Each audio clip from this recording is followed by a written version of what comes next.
Vanguardia America comes to you every Saturday morning at 8 a.m. The show is broadcast right here at the studios of La Onda, 1190 a.m., which is headquartered in North Central Phoenix. If you ever miss our show, just go to vanguardiaamerica.com and you'll find a link to the podcast of all of our past episodes.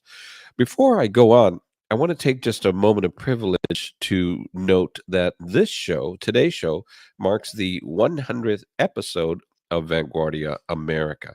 And on a personal note, I just want to thank the station's owner, Laura Madrid, for allowing me to air this program here.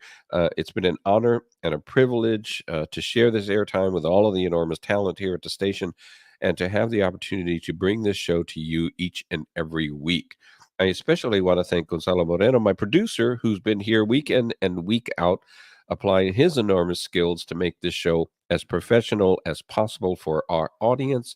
So thank you, Gonzalo. It's been my honor to work with you and to bring the show to La Onda's listeners. And most of all, I want to thank our listeners of Vanguardia America, as this show works to document the story of the Latino community here in Arizona and across the nation. And with that, in just a few moments, we'll go to our weekly news roundup featuring stories about the Latino community from across the state and around the nation. Then, after that, my guest today will be Arizona State Senator Ana Hernandez from District 24, who's here to talk about her time in the legislature, some of the goings ons there, a discussion about immigration, housing, what's coming up in the ballot initiative, and a whole range of related issues. And then after that, in the second segment with her, we will switch gears and I will talk to her about her run for Phoenix City Council's District 7. She is running for that office. And along the way, we're also going to touch on the recent report by the Department of Justice on the conditions with regards to the local police department.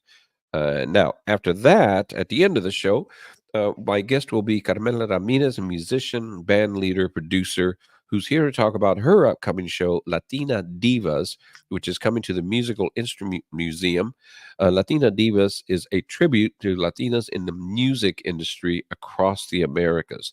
The show will pay homage to the global impact of Latino recording artists across the hemisphere, and it will focus on musicians and their work of singers like Celia Cruz, Shakira, Selena Quintanilla, Lionel Downs, and others. So, looking forward to having that conversation about what sounds like it's going to be a fantastic show. Uh, so, that's what's coming up. Stay tuned. But first, here's the news. Presidential candidate Kamala Harris and her running mate, Minnesota Governor Tim Walz, were in Phoenix last night for a rally at the Desert Diamond Arena in Glendale. Harris was recently designated, I should say, the nominee for the Democratic Party in her race against Republican and former President Donald J. Trump. The sold out venue hosted a raucous and energized and diverse audience estimated at about 15,000 people. The Arizona Republic called it her biggest campaign crowd yet. During the event, Harris and Walz championed the working and middle class, and Harris talked about her willingness to prosecute her party's case against Trump while referring to his past misdeeds, including his recent 34 felony convictions on fraud, being found liable for sexual assault, and a court's findings earlier this year that he cheated, or rather a couple of years ago, that he cheated students through a fraudulent university program. A recent poll shows that Harris is now running neck and neck with Trump in Arizona, considered one of the several battleground states in the country, and her support has been growing. On hand to show their support for Harris and Walz were a who's who of Arizona Democrats, including Senate candidate Ruben Gallego, sitting U.S. Senator Mark Kelly, former Congresswoman Gabby Giffords, and Mayors Kate Gallego, Corey Woods, and John Giles, who is actually a Republican who has publicly endorsed the Harris Walz ticket. In her speech, Harris promised to support abortion rights, voting rights, and a ban on military style assault weapons, while also working to continue to support the middle class and working class by bringing the price of food, gas, and other consumer products down. Inflation has slowed in recent years, and Harris has pledged to continue that downward trend. In other news about the campaign, NBC Latino reporter Suzanne Gambor writes that Although their population is small compared to other states, Latinos in Minnesota say Tim Walz, Vice President Kamala Harris's pick for a running mate, has not overlooked them as governor. Walz supporters say the Democratic governor made education and health care more accessible in the state and the workplace more accommodating for families. They also noted that he was the first governor to attend a major Latino cultural event in the state's capital. Waltz's relationship with Latinos in the state will be critical when he cites his Midwest experience while campaigning in the battleground states of Arizona, where about a third of the population is Latino, Nevada, which is almost 29%, and other swing states like Pennsylvania and Georgia, where Latino voter turnout could help decide a very tight race. About 38% of Minnesota Latinos who voted in 2020 backed Donald Trump. So this will be something of an upward climb for the Harris campaign in that state. Emilia Gonzalez Avalos, executive director of Unidos Minnesota, a group that advocates for immigrants, education, and climate justice, said Waltz's record reflects that he regards the state's Latinos, including those in the immigrant community, as, quote, another important constituency within working families, unquote. About 6.1% of Minnesota's population is Latino, or about 98,000 Latinos voted in 2020, according to the Unidos U.S. Hispanic Electorate Data Hub. Biden won the state in 2020 by 233,000 votes altogether. The majority of Minnesota's Latinos, about 4 in 5, are U.S. citizens, with 68% U.S. born, 11% of them being naturalized citizens, according to a 2021 state government report. Last year, Waltz signed legislation creating a program to cover state college tuition and fees for Minnesota residents whose family's adjusted gross income is less than $80,000 a year. The assistance kicks in to cover what is not paid for by grants such as federal financial aid and scholarships. Since 2013, the state has also offered in-state and financial assistance to those with temporary legal status, such as those young people known as dreamers who are not permanently legally here in the country. Paid family leave is available to anyone, and those who pay federal taxes with an individual tax ID number, regardless of their immigration status, are eligible for child tax credits, according to Gonzalez. And state residents without legal status can enroll in Minnesota Care this November and begin getting those health benefits in 2025.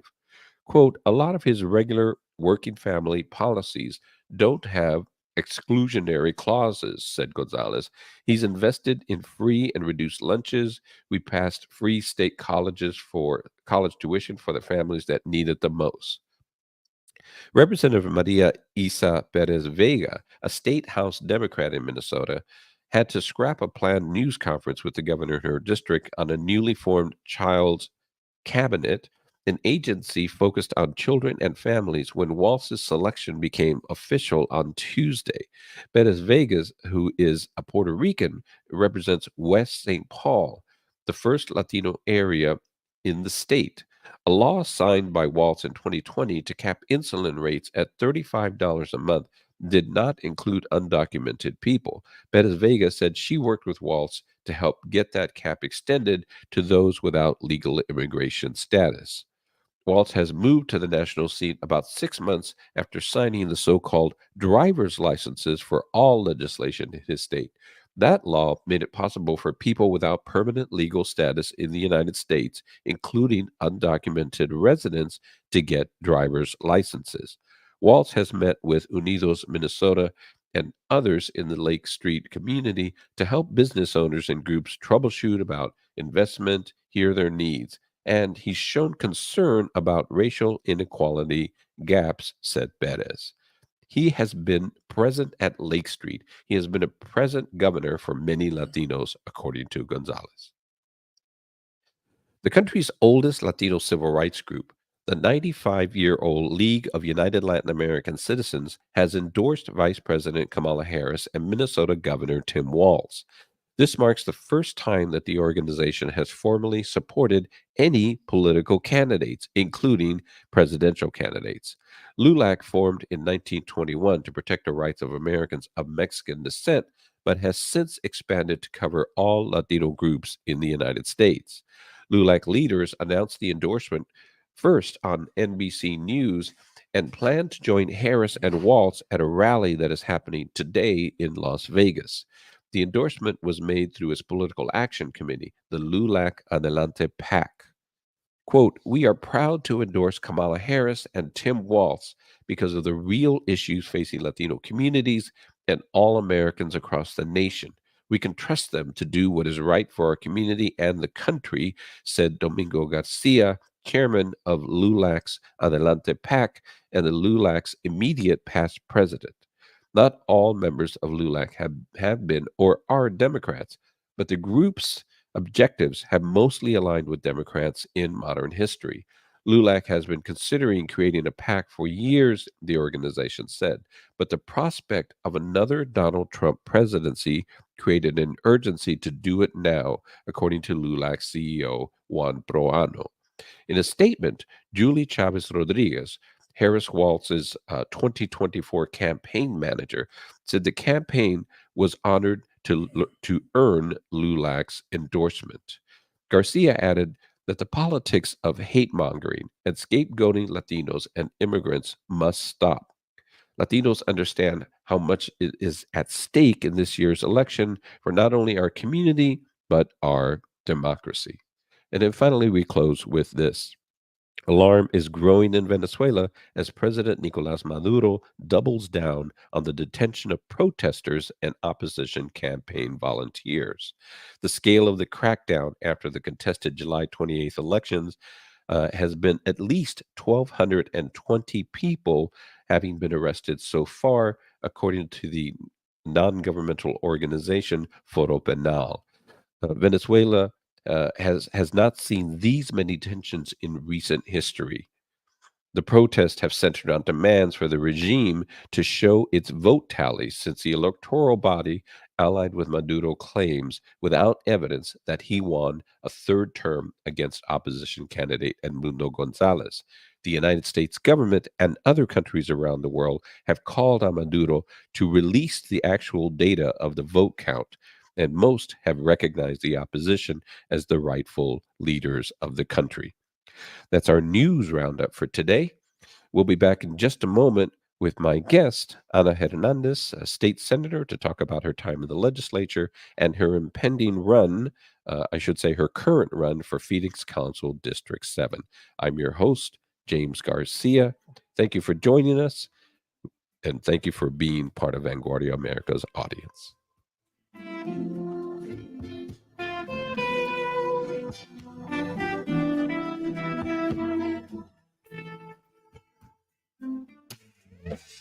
La ciencia abre nuestra mente. Hablar de ella alimenta la imaginación.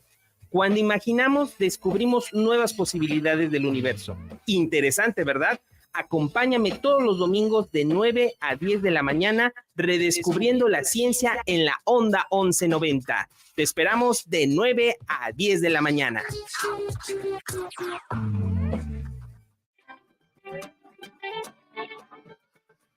¿Tiene su dinero en orden? No, pues es hora. Yo soy Tomás Rivas de Marisol Federal Credit Union. Te invitamos los jueves de 3 a 4 de la tarde a tu hora de finanzas, donde vamos a hablar más de ahorros, los préstamos personales, casas, negocios y más. Te invito a que tengas una relación con tu banco. Los jueves de 3 a 4 por la Onda 1190.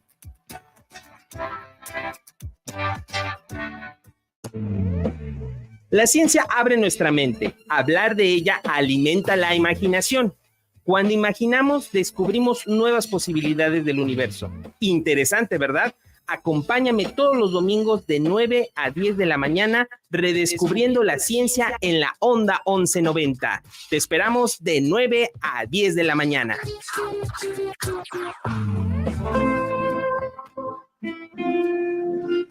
Welcome back. I'm your host, James Garcia. Thank you for joining us on Vanguardia America. My guest now is Arizona State Senator, Ana Hernandez, who is here to talk about all things Arizona legislature. And then in the next segment, we're going to talk about her current run for Phoenix City Council District 7. Thank you so much for joining us today, Anna. Thank you for having me. Pleasure to be here with you this morning. Let's start right away with kind of your assessment of this legislative session. What do you feel were sort of the most significant accomplishments for your party and for you personally as a state senator? Yeah, so it's been a wild ride. Very interesting things have happened in the last 2 years in last session and this session, but this session specifically, I think we saw a lot of with elections being in 2024 being an election year. I think we started to see a lot of the talking points that people were going to campaign on, as far as immigration, reproductive rights, right? All those top line issues, and it's been a very interesting session. Very happy that it was wrapped up in June. But for me, I think for our party, the Democratic Caucus, we delivered really big wins for the people of Arizona. Specifically on the reproductive rights and leading the charge in the Senate on the 1864 abortion ban. That's going to be one of my biggest highlights in my elected career. We also delivered housing wins. We were also on the defensive a lot. We saw a lot of attacks to immigrant communities of color. A lot of time spent on legislation that does nothing for the issues that the everyday Arizonan faces. So we saw a lot of that. We were on the defensive a lot. But I think those are some of our biggest wins is that we're going to stay together and fight. Yeah. So let's talk about a couple of those in particular. The immigration issue. Mhm. I know that there is a ballot initiative that has been pushed by the Republican leadership, which right now is very thin in terms Yes. of its control of both chambers. Mhm. And they've pushed this ballot initiative. I keep thinking about this. We know that there is a humanitarian crisis on the border. We know that a lot of immigrants who have tried to come to the U.S. Mhm. get stuck in Yeah. Mexico and live in horrid conditions, Mhm. and they come a long way. Some of them walk hundreds of the cross. But of course, what the Republicans have done in general has cast it as this is a horrifically dangerous kind of Mhm. situation, and that migrants are committing crimes and on and on. And so I ask this question in all honesty: when the Republicans push the kind of ballot initiative that they push, are they pushing it simply for political reasons because they know that people get scared and nervous about this issue and it's kind of fear mongering? Or is there a real problem? And by that I mean, are Arizonans really Mhm. preoccupied on a daily basis with the fact that immigrants are passing through our state? I Yeah. mean, is there really a danger in your view? So I think yes and no. So yes, definitely the Republican majority that has a one seat majority in both chambers is finally realizing that they are on the brink of really losing power. And so I think that they are using this as a fear tactic to scare voters and scare their base into mobilizing. But they're neglecting the impact that this type of legislation has. And specifically here in Arizona, we've seen it, right? We saw it with SB 1070 14, 15 years ago. We saw what kind of impacts that had. And that did nothing for the state of Arizona. It did nothing for, the inflation that we're seeing. It did nothing to really solve the issues that people have. So they use it as a fear tactic. I think that with the Latino population growing in presence here, in the legislature alone, a third of our members are Latino or identify Latino or represent a And that's majority a Latino. record level. That's the largest scale we've had, and that's actually one of the biggest representations, I think, in a lot of the states when you look at the breakdown of the state representation within other state legislatures. So you can't just push these things through thinking that those of us that represent that are Latino. I'm a first generation daughter of Mexican immigrants. I'm not going to sit by and allow this harmful rhetoric to happen and not push back. And that makes sense to me, but I guess Yeah. I'm asking, if they got this thing Mhm. passed, would anybody's life in Arizona be better, Absolutely not. safer? Absolutely not. Because I think one thing we're realizing is that We can't criminalize our way out of anything. And there is an issue, right? There is a humanitarian issue, but we need to work on the root cause of why that's happening. So look at why mass migration is happening, and we have to start having real conversations about that. Also, the state does not have the financial resources or the capacity to enforce or lead on immigration policy. That is on our federal government. And so I thought, and I have said multiple times throughout session, that we should coalesce and put the pressure on our Congress to actually deliver solutions. So it's been a very interesting thing with that. But this type of harmful legislation is harmful to our Latino communities, all of our communities of color, and our migrant communities. I guess, and just to put a button on this, I think if you're in the legislature and you're promoting legislation, whether it's through the ballot or not, Mhm. that there should be a positive result at Mhm. the end of it. And so if you're arguing it makes the state somehow unsafe, then at the end of it, shouldn't we be safer? And it just doesn't seem like there's going to be that product. Right. Let's switch to housing. Yes. What was accomplished in housing? I know this is an issue that's important to you. Yes, yes. So what was accomplished in terms of housing? So we actually passed 4 housing bills. One of them that I led on, which was a statewide casita bill or accessory dwelling units. These are like mother-in-law suites, casitas that folks can build in their backyard. And it actually turns out to be one of the strongest ADU pieces of legislation across the country. So it makes it where folks in more cities across Arizona, in cities of populations of 70,000 or more, can build a casita in their backyard. In addition to that, we also passed legislation on expanding in the development of duplexes, triplexes, townhomes, which we call missing middle, right? It's those smaller homes that naturally are going to be more affordable for folks. And measures like that. Those are the two of the And on their biggest ones. face, they Yeah. certainly sound like they're going to have an impact. Yeah.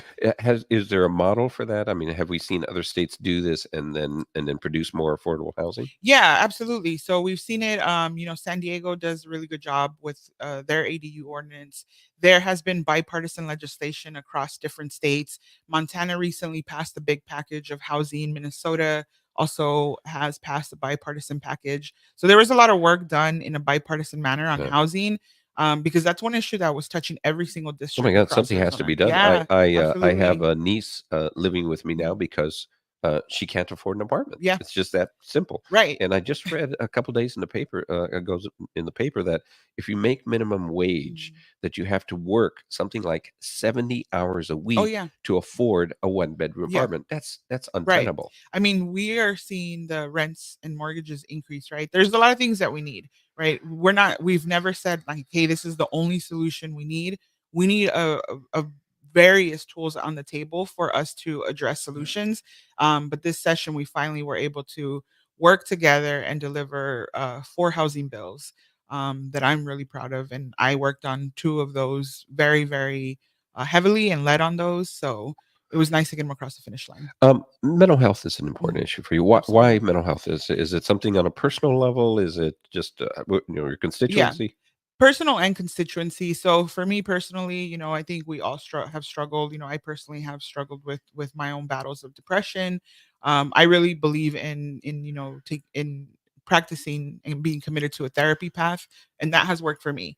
But my younger brother also, he's the reason why I got involved in politics. He's the reason why that is so important to me. I think that we need to provide solutions for our folks that are struggling with mental health, and that really intersects with a lot of things, right? With housing, there's folks that need support, need wraparound services.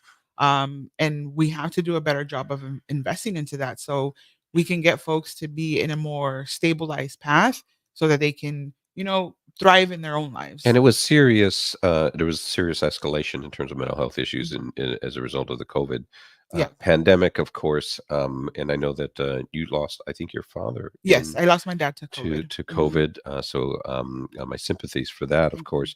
But in the Latino community, as in other communities of Mhm. color, there's always been a struggle in terms of getting mental Yeah. health services and getting our community to seek mental Right. health services. Have you gone through that as well? Oh yeah, absolutely, right? This is not something that in our culture is something that we are encouraged to openly talk about. And I think that has changed in the last, handful of years where it's very important to talk about the struggles, right? Life is hard. struggles happen, we should openly talk about them so that we can seek help in each other and seek the help that we need. I think that the COVID pandemic really took its toll on people. And I represent a district that had some of the highest COVID rates and deaths from Yeah. COVID, in healthcare in general. It's a barrier for a lot of our folks, language barriers, financial barriers, status barriers. And so we just need to invest into those resources that will help people. Let's close this segment Mhm. in terms of your tenure in the legislature. What will be sort of the proudest thing for you Yeah. in terms of your accomplishments there? And then in the next segment, of course, we're going to come back and talk about your Yeah. run for city council. Well, what do you leave behind in your view? I think I'm gonna leave a pretty heavy mark in the legislature in such a short time. I think for me, besides the wins that I mentioned earlier, a big win is really in the way that I've went around doing this job for the last 2 years, really with community in mind and bringing community into the process, into the governing decisions. I practice a commitment to co-governance, which means that I am accountable and committed to governing with the community and being accountable to the community. So that for me is going to be one of my proudest things doing this work, that I've done and that I will continue to do. And is there a specific legislative achievement that you're the most proud of? Yeah, besides the other legislative wins, introducing the Family Bill of Rights this last session, it's a product of some work that, from my personal experience in families that have lost loved ones to police violence, introducing the Family Bill of Rights was a huge milestone in our career. It was something that we spent over 3 years working on, and to really bring to light like the experience that families are impacted with, after tragically losing someone. There's a whole set of experience and barriers that happen. And so that is something I'm so, so proud of. Okay, we're going to take a short break in just a minute here, and when we come back, we're going to talk about your run for the city council, get your views on the Department of Justice report on the performance of the police department, and how it also has impacted Mm. your life personally. I'm James Garcia. I'm your host. Thank you for joining us here on Vanguardia America, and we'll be right back.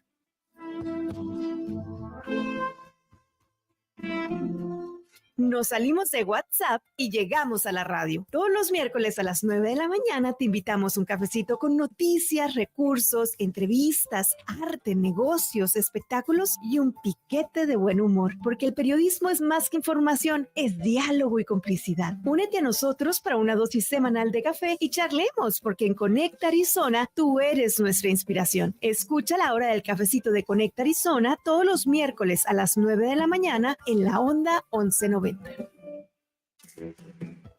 tal, amigos? Les saluda su amigo Ulises Ortiz para que se conecten con su programa ¿Qué onda, Arizona? De lunes a viernes de 4 a 6 de la tarde, donde tendremos noticias, deportes, entretenimiento y sobre todo mucha música. Tus tardes serán únicas en ¿Qué onda, Arizona? De 4 a 6 de la tarde. Conéctate con nosotros y sé parte de la historia aquí en tu casa a 1190. AARP Arizona Hispanic Connection presenta Hablemos de salud, dinero y amor. Una conversación interactiva sobre temas relevantes para hispanos latinos. Acompáñanos los martes de 1 a 2 de la tarde por esta estación y por Facebook en AARP Arizona Hispanic Connection. Arizona Hispanic Connection. Únete a la conversación.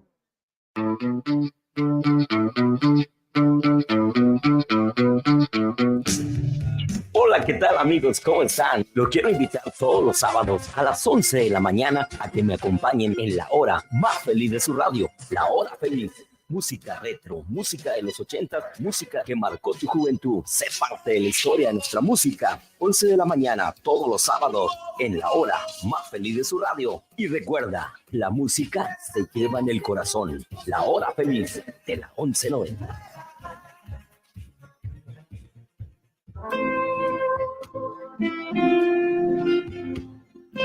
Welcome back. I'm your host, James Garcia. Thank you for joining us on Vanguardia America. We're continuing with my guest, Ana Hernandez, who is a state senator currently, but is seeking the office to represent the City Council District 7 here in Phoenix. And Ana, let's open with, why are you running for this seat? Yeah, I've gotten that asked a lot, and for me, it's really at the heart of what we need. There is no better place to really work on immediate impact to the lives of our community members, to get critical resources out, to really work on the root cause of the problems that our community is facing, than at the local level. And I think we have an opportunity to really invest into people, into really good solutions that are going to carry on through through folks' lives, and really address the present needs that we have. And what would be your perhaps top three initiatives? What are the things you want to address? Yeah, I want to continue to work on housing. Housing and homelessness go hand in hand for me. I don't think we can solve one without the other. So that is a very pressing issue for me. Also, investing into root cause of why crime is happening, so that we can build a cohesive and sustainable approach to public safety. And then, infrastructure, heat, and jobs, all the things that come together with, the things that will make put people in a place to thrive in their communities. Yeah. Is uh, let's talk about public safety if we Yeah. can. There was a recent Department of Justice report that was very damning in Yeah. terms of how the Phoenix Police Department sort of handles itself in terms of abuses Mhm. and so on and so forth. Very, very, very critical. First of all, what's your personal assessment of that report and what it says about the department and the city of Phoenix? And also, I should mention to our audience that you lost a brother, Mhm. as I understand, to police Mhm. violence. Um, what's your assessment of that report? Yeah, in a personal capacity, that just confirmed what a lot of us have experienced, what a lot of families like mine, what a lot of community advocates have been saying for years, and why we've worked so hard for years, years before I got involved, on addressing this issue. And so I think for us, it wasn't shocking. However, I was shocked with how bad it was. It There was was worse than you thought, it was and wor- you live in the community and have dealt Mhm. with it through your family, but the report was Yeah, actually worse than you thought. it was. When it talked about the treatment of our unhoused neighbors, the racist practices, because that's what the report said, towards Black, Brown, and Indigenous communities. It was worse than I thought. So the treatment of younger adults, there was a lot of pieces that made it worse than I expected, and that's saying a lot from my experience. Yeah. I don't know all the circumstances of your brother's situation, but do you believe this atmosphere contributed to his death? This kind of general practice by the police department? Yeah, I mean, absolutely. So one thing that I've spoken a lot about, and that people that have taken the time to really listen to what I say, and are willing to sit down and have the conversation, is that we've talked for a lot of years about the lack of accountability and oversight, right? And what this report is showing is that there are changes that need to happen, but if we cannot have a path to accountability when policy failures happen, when processes are not followed, you can invest and put all the solutions on the table, but those are not going to work, because those policy failures will still happen. An officer will still retain their job. And so we don't ever really solve the problem. Yeah, one of the issues, of course, and this is on a national scale, is Mhm. that so many police officers get booted off departments and then just go get a job at another Absolutely. police department. This situation, and I apologize, I've forgotten the young woman's name who died Sonia recently. Massey. Sonia Yeah. Massey.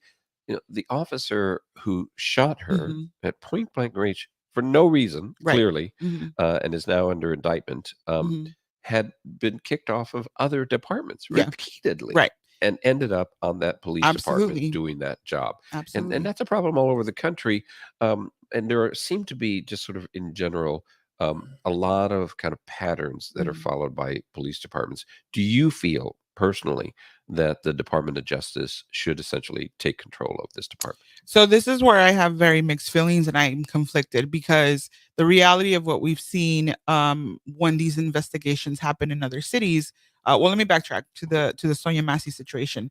Part of the bigger problem is that on a federal level, we don't have a database where officers that have been found Right. and let go from their departments, we have no way of tracking them, right? So another police department won't know about the issues until they happen. Yeah, And so now, you can get online yeah, if you're a police department and find out that Joe mhm, Schmo committed a crime in right, Minnesota, but you can't find out right, that a police officer mhm, abused people in, right, some other exactly. place. So that's a bigger part of the national conversation we need to have. With the Department of Justice, these investigations have happened in many cities across the country, and the reality is that they take a lot of financial resources out of the city budgets to address, to set up a court monitor, to have this entire oversight. So for Our me, and just for the audience, our current Maricopa County Police Department yeah, is the under. sheriff's department is currently and has been under a consent decree Yeah, or under a court monitor for years now. yeah. And I think what I believe what we just heard, there was a report that just came out that the county jails have a higher rate of in custody deaths than Rikers Island, right? Yeah. Maricopa County jails are one of the highest violent when we're talking about people dying in custody across the country. So you're not convinced that a Right. DOJ taking over the control or monitoring our police department is going to fix things. Right. So what would fix things? Yeah, I am inherently against any policy that's going to expand the scope of policing or invest more money into it because we've done that for years and that has not fixed the problem. There's a lot of steps that I think we can take that would solve the problem. We can start with something like the Civil Service Review Board, that when a city employee is fired, this is the department or board that they can contest their job. The board reviews it and makes a decision if they can hold their job, they can get their job back or not. um you know City employees that go through that process get their job, I believe, between 20 to 30% of the time. Officers that go through that same process get their jobs back at a rate of 50 to 60%. Huh. So there's a huge discrepancy in the I think the levels And most of. of the employees are not accused of abusing Right, people. right. Exactly, right? There's a case like Ryan Whitaker that was killed in Ahwatukee by Phoenix PD. The officer in that shooting was fired because of a policy failure. He contested it, got his job back. That's one path that we need to reform, and we can take immediate action on that. So I think that there's other measures, and the city would do well to sit down with the community groups that have been working on police violence, that have been working on so many different measures over the years, and like, how about let's have those conversations and see where we can make the changes that will not financially drain the city. Yeah. I remember distinctly that Carlos Garcia, who Mm. used to be on the city council, used to show up in a T-shirt that said something like "End Police Brutality," Mm. which I'm sure made other people uncomfortable Yeah. on the city council. But do you feel as if the city council in general has responded to this report accordingly? Are they giving it the attention that it deserves? And do you have a sense that they're moving in the right direction? Unfortunately, I haven't seen much from the city council. When the report was first released, there was a little bit of media, a little bit of statements, but other than that, I They don't all know where seem they're at. rather Yeah, neutral. A lot of the statements seem kind of neutral, like, very "I'm neutral. not ready to Yeah. decide." And the reality is, I understand, right? That's a very big report. There's a lot of very graphic details in that report. It's a lot to process and a lot to take in, because this has been Yeah, but happening for that's their years. job, isn't it? I mean, It their it job. really is, right? It really is, and I think that that's where we don't really know where city leadership stands on it. But it's a tough issue, and it's something that we cannot turn away from it. We cannot ignore it. This is a huge issue, and this is a decision that's going to be made right probably in the next few months, if not within the next year. And we have to figure it out. We have to bring solutions. I would hate for the city to delay any action and risk a change in federal administration that would quash any movement Yeah. forward. Just to close out Mhm. this portion of the discussion, it's been my observation that, and I want to craft this comment precisely. We know that young Black Americans, particularly young Black males, have ended up being shot and killed by police officers, and very, very often those Mhm. young Black men are unarmed. So that's been a serious, serious issue now for Absolutely. many years. Mhm. And the Sonia Massey thing is the most recent example of that. Right. Clearly unprovoked, she's shot and Mhm. killed by a police officer. But I wonder if, in your view, having lived through your own personal experience, whether there's enough attention given to young Latinos and Latinas who find themselves being killed or Yeah. abused by police officers. Is there enough attention being given to that issue? Yeah, no, I think there is, right? Different I think we're in a point where yes, our young Black males are seeing this violence at a higher rate than any other community. I know for me, when it happened to my brother, I was just as vocal about it. But we have to understand that no matter the color that you are, this violence is being done in every single community that is poor, that is under resourced, that is predominantly of color. And so we have to put the attention every single time this happens. And so part of my job is to make sure that no matter who it is a victim of the police violence, that is brought to light and we are speaking about it. So when you let's close out this Mhm. interview with, when you're going door to door, Yep. what are voters telling you that they want from the city council and from you specifically? Yeah, they want people, they wanna be heard. They wanna know that their council member is going to work for them, right? That's gonna keep them informed. They want solutions to affordability. They want solutions to public safety. They don't want to see unhoused neighbors all over the community, not because they don't care, because they're coming from a compassionate place. They want folks to be able to have shelter and resources that they need, and they're expecting me to deliver on that. So I've had really good conversations on the doors with the voters. I feel really, really good about where we're at, and we're going to continue to do the work to make sure that we are bringing the community along to build the solutions that they need. Ana Hernandez is a state senator right now in the Arizona legislature, and she is running for District 7 on the Phoenix City Council. Thank you, Ana, for taking some time to talk about your campaign. Thank you so much for having me. It was a pleasure. Thank you very much. We'll be right back in just a moment with Vanguardia America.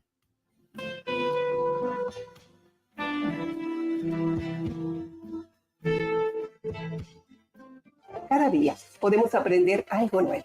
También tenemos la capacidad de desaprender un viejo hábito. Y mejor aún, desarrollar la capacidad de reaprender, es decir, de cambiar paradigmas o creencias limitantes para actualizar.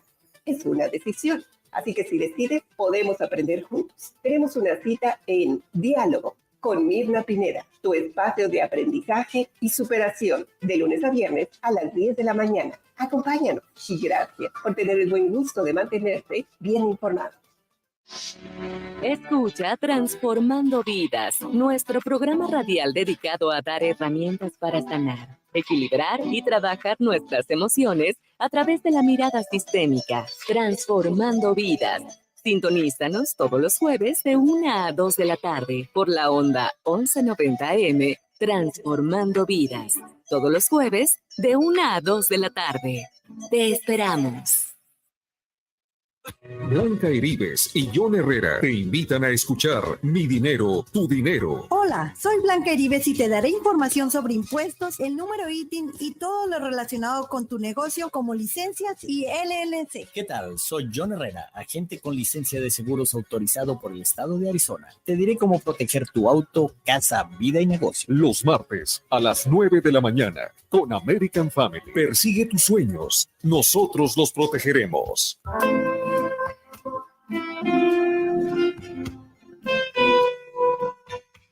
Welcome back. I'm your host, James Garcia. You're listening to Vanguardia America. My guest now is Carmela Ramirez, who is a performer and musician and singer and producer, and she does so many things here in the community. And she's here to talk to us specifically about a show coming up called Latina Divas at the Musical Instrument Museum. It's coming up a little bit later this month. We're going to talk about that, but first we're going to open up with a conversation about who she is and the work that she's done here in the community. Carmela, thank you for being on the show. Thanks for inviting me, James. Good to see you. If you could be a little closer to the mic, that'd be great. Yeah. So let's start first with just how long you've been in the music business and the kind of work that you've done as a musician and singer and so on and so forth. Okay. Well, I'm from Phoenix. I'm a native, and I started actually in theater when I was in college and doing musical theater, and that's when I realized I could sing. So I started singing in bands, and from there it took off. I've been doing music for about 50 years now. Wow, Yeah, that's 50 fantastic. years. So I started pretty young. Um, in And is ni- it a variety of music? Is it it, all? it is a variety of music. I started with rhythm and blues, and then I went into jazz, and now I'm in Latin jazz salsa. It has a lot to do with my family and my dad. My dad exposed me to a lot of music as I was growing up, especially jazz and big band. And he had a shortwave radio, so we could hear Los Angeles and San Francisco at night. And there was a lot of Latin jazz salsa, Tito Puente, Celia Cruz, Eddie Palmieri, all that kind of stuff. It was very intriguing to me. Oh, that's fantastic. Yeah, So- that's a great upbringing. That's a great Oh, yeah. gateway to the scene. Yeah, it really was. So I started in rhythm and blues because pretty much that was what was happening here in Phoenix, and it still is. It's very popular, classic rhythm and blues. But as I grew through my music, I eventually wound up singing some jazz because of my dad's influence. I studied a lot of the singers that he was listening to, like Dinah Washington, Ella Fitzgerald, Sarah Vaughan. So that was a very big influence.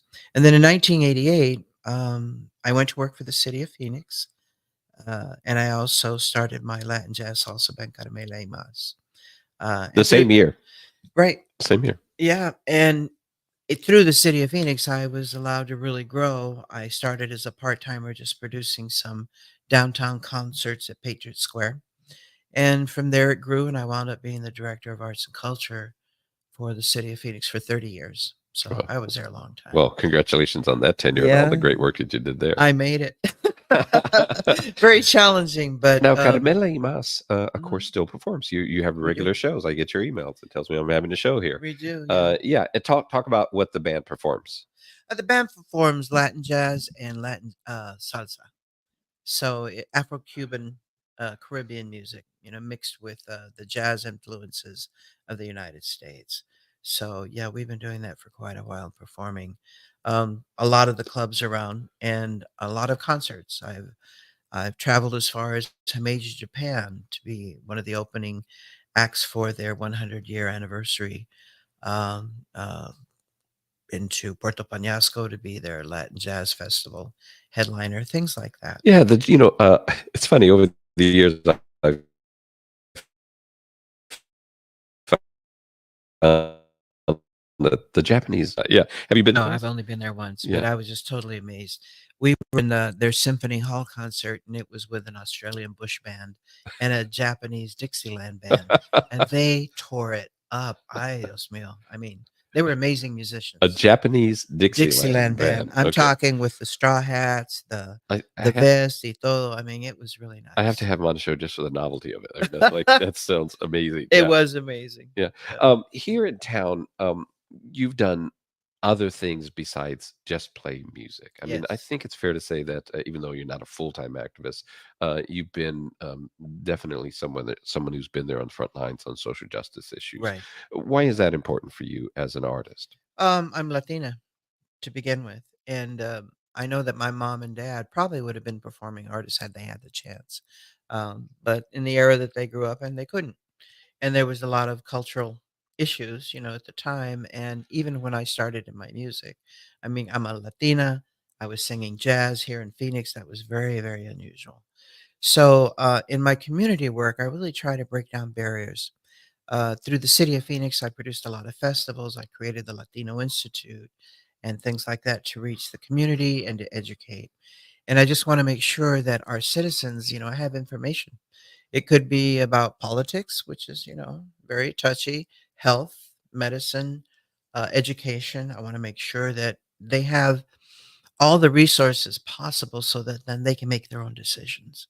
So, yeah, community fairs like Dia de los Niños, back to school fairs, the 4th of July with the city of Phoenix. I mean, we're talking crowds of 200,000 people. Yeah, and those were official city events, of course, and Right. therefore, quote unquote, nonpartisan events and Mhm. that sort of thing. But they were very much about serving the community. Absolutely.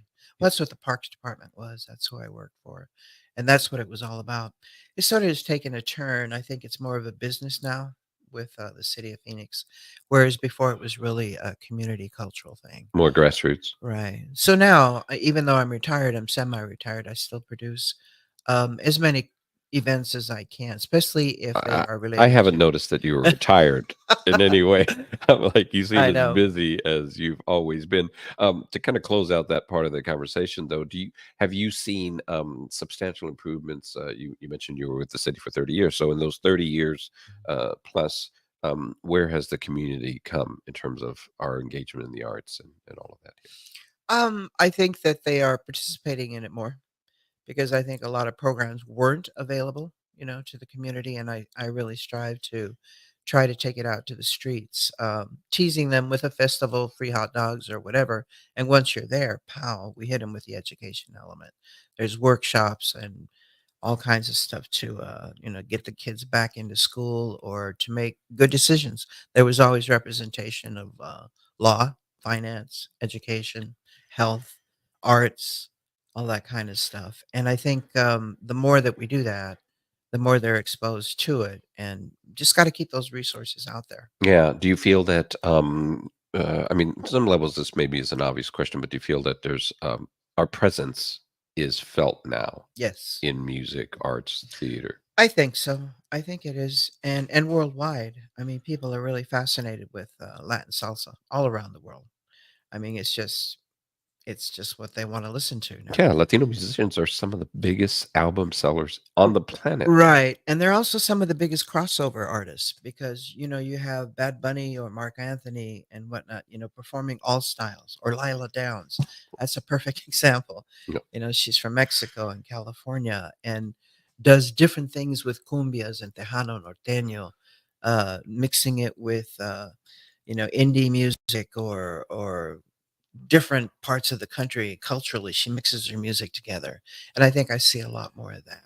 Yeah. So people are getting exposed to it without even knowing it, really. Yeah. It's showing up in everything. Yeah, and meanwhile, we sell more salsa than ketchup in the United States now, That's by right. the way. So we've kind of crept in. Yeah. Let's talk about Latina Divas. Tell me about that show. No, first you've done other shows there, some big shows. Right. Talk about your history there and why you're doing this show. Right. Well, this is our 5th show at the Musical Instrument Museum. It's a beautiful theater in North Phoenix. And this show is called Latinas Divinas, and it's a celebration and a tribute to Latina women in music through the Americas. So it's everything from Celia Cruz to Shakira, Selena, Christina Aguilera, all those singers we're playing tribute to, and we're featuring the Latina Divinas from Phoenix, Arizona. And there's a lot of us. So tell me about them. Who's going to be in the show besides you? Yeah. La Latina Divina. Right. This is Maxima. volume Yeah. 1. So in volume 1, we have Mary Hurtado, Dina Lopez, Marisa Ronstadt, and Diana Lee, and myself, and Donna Cruz. She's a very famous guitarist. She's coming in to join us. Mariachi, Estrellas Musicales, Ballet Folklorico Quetzali, Nice Moves Dance Company, and our narrator is Michelle Ponce. Oh, that was from very Puerto good. You're a Rico. professional producer because you remembered all their names right Well, off the top of your head. if I That's great. don't, yeah. But are you going to do more than one version of this? We are because there's so many singers to feature. What I really want to do is, I have a platform and I know it. So I really try to use my platform to support other artists and bring them out and put them in the community. It's not like these ladies have not been there doing it. Yeah. It's just that we're finally pulling it together in a show and celebrating not only these Latinas from around the world, but what's happening here in Phoenix. And that's so important because you mentioned earlier, about the music here in Phoenix. These singers in particular have been keeping classic R&B, some Tejana music, cumbia, all that alive in Phoenix, which is very popular. I don't think we found another resource that really delivers as hard as our classic R&B does.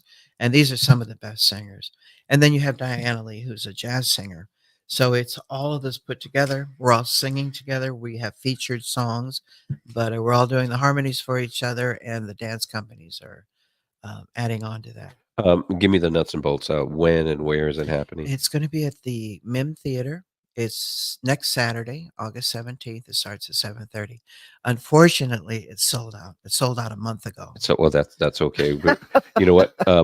We're gonna have to like get on Facebook and talk to people who went and get their take It will on this be show. recorded. I'm working with Arizona Barrio Stories, and Gil Bevins is going to be filming it.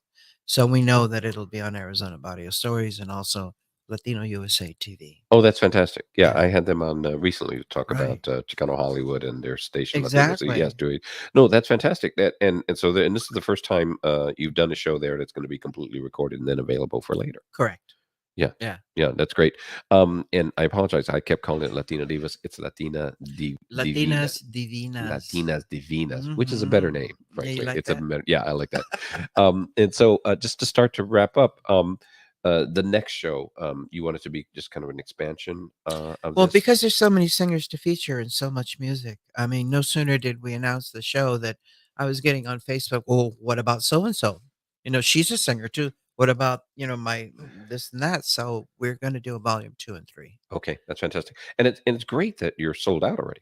Oh, yeah. I mean, everyone wants a sold out show, and that's actually a pretty substantial theater. I've been in that space. Yeah, it's a beautiful theater. Yeah. Acoustically perfect. Right. Any other big projects coming down the line besides these two shows? Not that I'm sure that aren't hugely busy. related.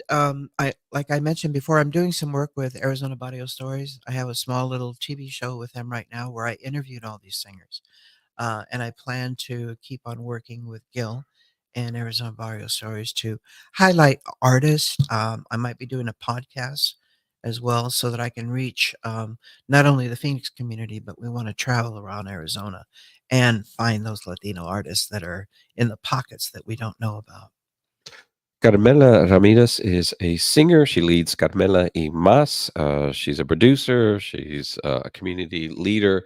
And she's retired, apparently. And that's why she's so busy. Yeah, semi-retired. Don't believe it. She's not retired. She's semi-retired. I want to thank you so much for being on the show with us today. And congratulations on the upcoming show. And good luck with all of the projects in the future. I love all the work you do. Oh, thank you Thank you so much. James. My name is James Garcia. I'm the host of Vanguardia America. Thank you so much for joining us today. And we'll see you next week on Vanguardia America.